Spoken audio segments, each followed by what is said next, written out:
Greetings, ladies and gents, and welcome to this daily science fiction extravaganza, commonly known as Tales from Outer Space. Taken from the subreddit HFY. All the relevant links will be down below. And, as always, I hope that you enjoy. And if you do, please consider supporting the channel. On to the science fiction. Story number 1. 10 Things to Know, written by AC1308. Vanex activated the news receiver and accessed the latest feed. His primary and secondary antennae drooped as he assimilated the data burst. Far from dying away, the revolutionary cause was gaining more and more conscripts to its ranks every solar cycle. The war, unexpected on one side, meticulously planned out on the other, was going badly for those who merely wished peace and harmony with one another. Ironically, it was the military, or rather one particular colonel, around which the revolution had formed, over some half-conceived notion that they were going to be phased out. This wasn't true, Vanex had checked. But now, if the desperate measures he planned on paid out, there would definitely need to be checks and balances put in place to prevent it from reoccurring. He switched channels, and the pamphlet that had been sent in response to the request for information about hiring mercenaries. He'd sent the request to every alien embassy in the capital, but only the Terrans had replied. Calling him up now, he began to read carefully. Hiring human soldiers. Important facts to know. 1. Humans are not robots. Their comfortable temperature range is between freezing point of water and 40% towards boiling point of water. 2. Humans need sleep. Approximately 1/3 of any given period of time is taken up by humans voluntarily lapsing into a state of unconsciousness. This is harmless as they will recover on their own. Medical attention is not required. A range shifts accordingly. 3. Humans will ingest an astonishingly wide variety of food and imbibe virtually anything that can be bottled, even if it should not have been. They are particularly fond of putting seasonings such as salt, capsaicin, sugar, and alcohol in their food and drink. Do not ingest human food without having it tested first. 4. When under combat stress, humans naturally secrete a controlled combat enhancement drug, epinephrine, also known to the humans as adrenaline, from a placement of an organ that secretes it. They also have it in injectable form, just in case. 5. Humans will pack bond with any sentient species that pays them any sort of attention. Some have been known to pack bond with their weapons and tools. If a human pack bonds with you, then you have a loyal comrade for life. 6. Humans can register sexual attraction on virtually any species that looks even vaguely humanoid and bears some level of resemblance to the preferred gender. Drunk humans lack the filters to sober humans possess. If you get drunk with a human who has praised any part of your body, be prepared to wake up in a compromising position. 7. Humans do not have warrior caste. Any human can learn how to fight and kill. The more experienced ones are good at it. The newbies are just enthusiastic. 8. Over their history, humans have invented a staggering variety of weapons, some of which look like a result of someone losing a wager. Their soldiers are very, very good with their weapons of choice. 9. Humans have been doing war for a long time now. They are extremely good at it, so much so that they've evolved a series of rules to regulate how they do things. If a human soldier refuses to execute prisoners or perform some other atrocity, it is a good idea to get along with it. You want to keep the humans on side. 10. Humans do not fight for honor or glory or the right to mate, or rather, they do that in their own downtime for fun. When humans go to war, they fight to win. Note number 1. Water, H2O, dihydrogen monoxide, a free liquid on the humid worlds, is known to cause oxidation, especially in ferrous metals. Humans bathe in it and drink it on a regular basis. Note number 2. This is a genuine physical and psychological need. Preventing humans from getting their daily ration of sleep can be dangerous to both the human and yourself. Note number 3. Sodium chloride, only toxic to some species. Humans have oceans full of it, which they swim in. Note number 4. They say it adds spice. Do not ingest spicy turned food, even as a pet. Note number 5. An energy source, but humans ingest it in quantities that should be by rights be able to lift a satellite into orbit. Do not ingest a Terran sweet pastries or energy drinks if you wish to remain sober and sensible. Number 6. Usually ethanol. Humans treat this as a recreational drink. They can ingest even a 1% solution without significant impairment. Do not try this if you are not human. Number 7. Taking this drug into your body carries a chance that you will become an unstoppable frenzied killing machine. Then your hearts will explode and you'll die. Number 8. Do not mess with anything that a human has pack bonded with. The results will be unpleasant. Number 9. There is a growing amount of anecdotal evidence to support the idea that some species reciprocate this attraction. Most military commanders have a "I don't even want to know" attitude. Number 10. A major human youth organization has its roots in proposed parliamentary force. This explains so much about humans.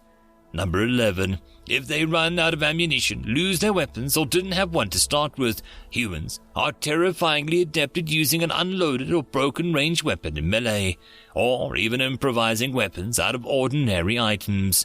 There is even a regimen for training, affordable to non-soldiers, that trains them to fight effectively without weapons. Never assume that a human is unarmed or harmless. Number 12. These rules are not there to protect humans. These rules are there to protect everyone from humans. Trust me, you do not wish to get into the cycle of escalation with humans. It never ends well. Note number 13. For the very specific definition of fun.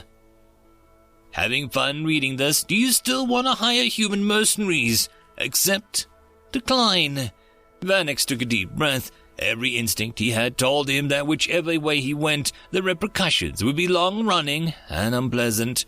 Of course, in one of the two instances would he still be around to experience the consequences.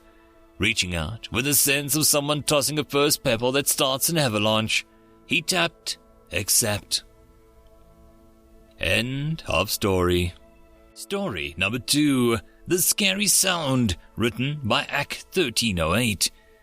Only 17 out of the 550 dropships made it off the planet. 3 were leaking so badly that half of the evacuated soldiers died before they made it back to the motherships, and 2 lost power altogether, tumbling back into the atmosphere as their comrades watched, helpless.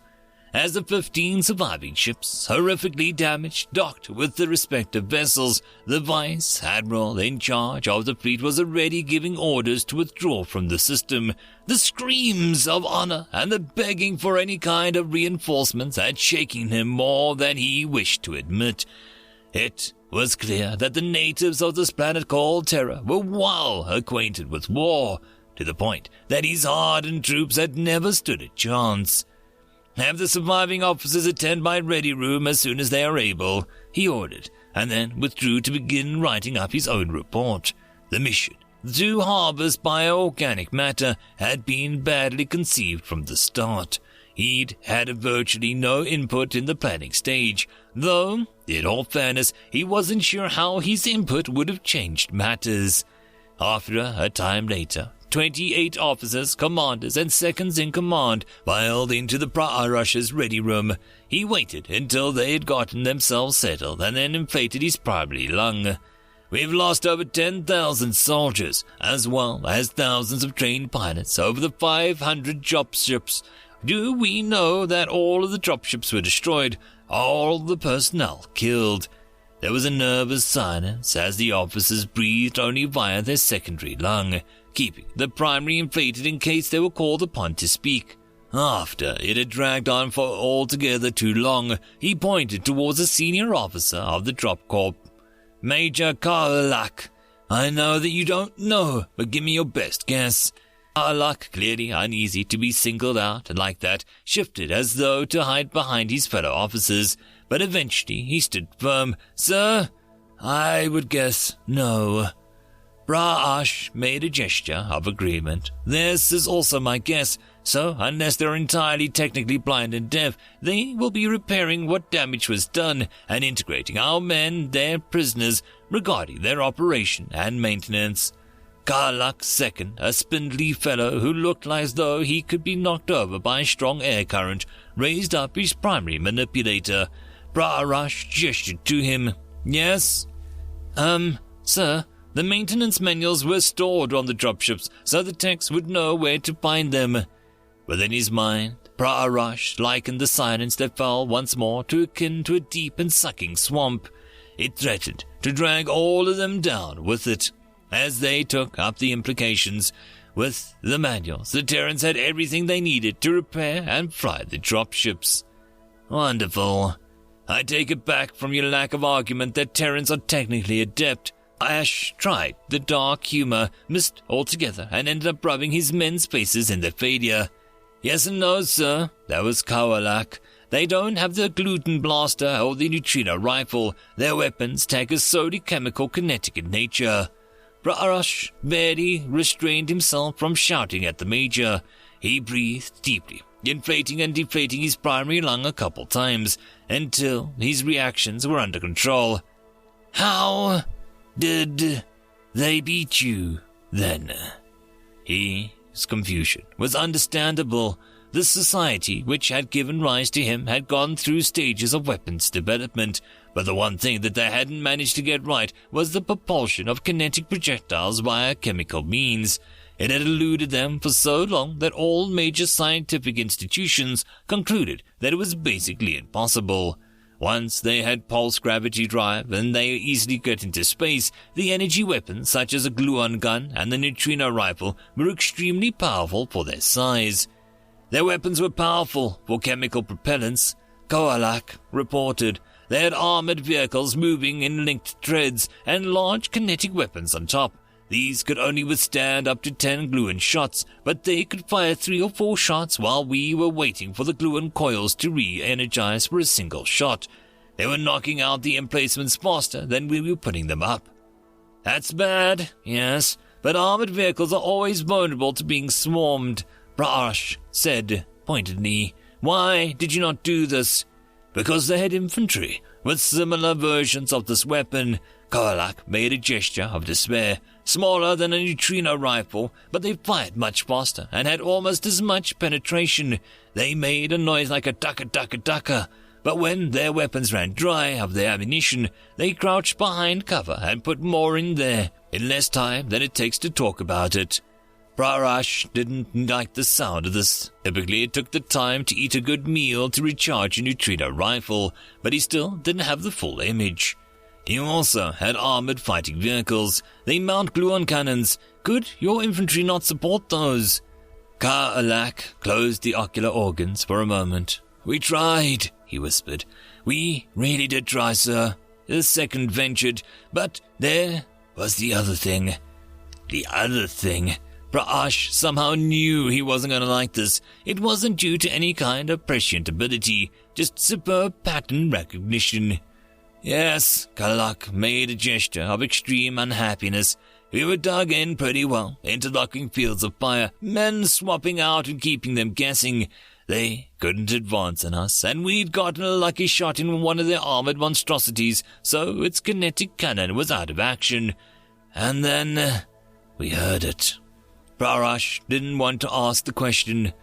Heard what? The shrieking sound. Karlach's voice was one who had traveled through the most unpleasant locations in the galaxy and came out the other side. Alive, but forever changed by the experience. Braash decided that he probably fit the description. And then what? Braash knew the likes of the Karlach would not be cowed by mere silence. And then they came over the hill, flying low. Actual aerodynes, not gravlifters. Wide wings, 2 modules towards the tail that were making a noise. I think that they were propulsion. making a noise like a fur pet when its tail is caught in the door. Only magnified by 10,000. They weren't even doing the local speed of sound, but that low down, they looked like they were going fast. Prarush had to agree, flying subsonics was one thing, but piloting something without grav lifters so low that terrain masked one's approach was quite another thing altogether. Still, there was something that was puzzling, so they were noisy. Where's the problem? The problem was, that wasn't the noise we should have been worried about. Koalak turned his optics towards his fellow officers. They all made shaky gestures of assent. What we heard then was a brrrt. He shuddered, as if cold. Brrrt, echoed the other officers, all emulating the shudder. Parash couldn't tell they had been fundamentally changed by the experience. What do you mean by brrrt? Demanded Parash. What does that mean? Kalak inflated his primary lungs. It means, sir, that they had a weapon on that aircraft that fired dozens of times per second, putting holes larger than my fist in infantry and turning our armored fighters into leaking hulks full of gore. Where they didn't just explode instead, the noise it made was brrrt. How? Demanded Parash. How are they making chemical kinetic weapons that are so powerful and fast-firing? Nobody knew the answer to that one. Neither had he expected them to. Very well, he decided. Write your reports. I'll send them in with mine. Dismissed. With luck, he'd get an answer back and permission to open diplomatic relations before the Terrans figured out how to fix the dropships that they'd captured and came off-planet looking for the perpetrators. One by one, the remainder of the officer corps filed out, and he went back to his writing station. The mission was an abject failure, and soon he would be finding out where the Terrans were forgiving type. Brrrt, he whispered, feeling the shivers almost supernatural fear that had permeated the room earlier. He hadn't been there, and he was still scared of the sound. One such thing, he mused, rested on the fate of the galaxy, a single, simple sound. Brrrt. End of story. And that, my friends, concludes this dose of science fiction fun. I hope that you enjoyed. And if you did, please don't forget to support the author from the link down below. But if you want to support this channel, there are links as well down below for you to help with. But the easiest way would be to share this video. And if you are so inclined, subscribe as well. I will see you all in the next episode, and I hope that you all have a fantastic time until then. Cheers.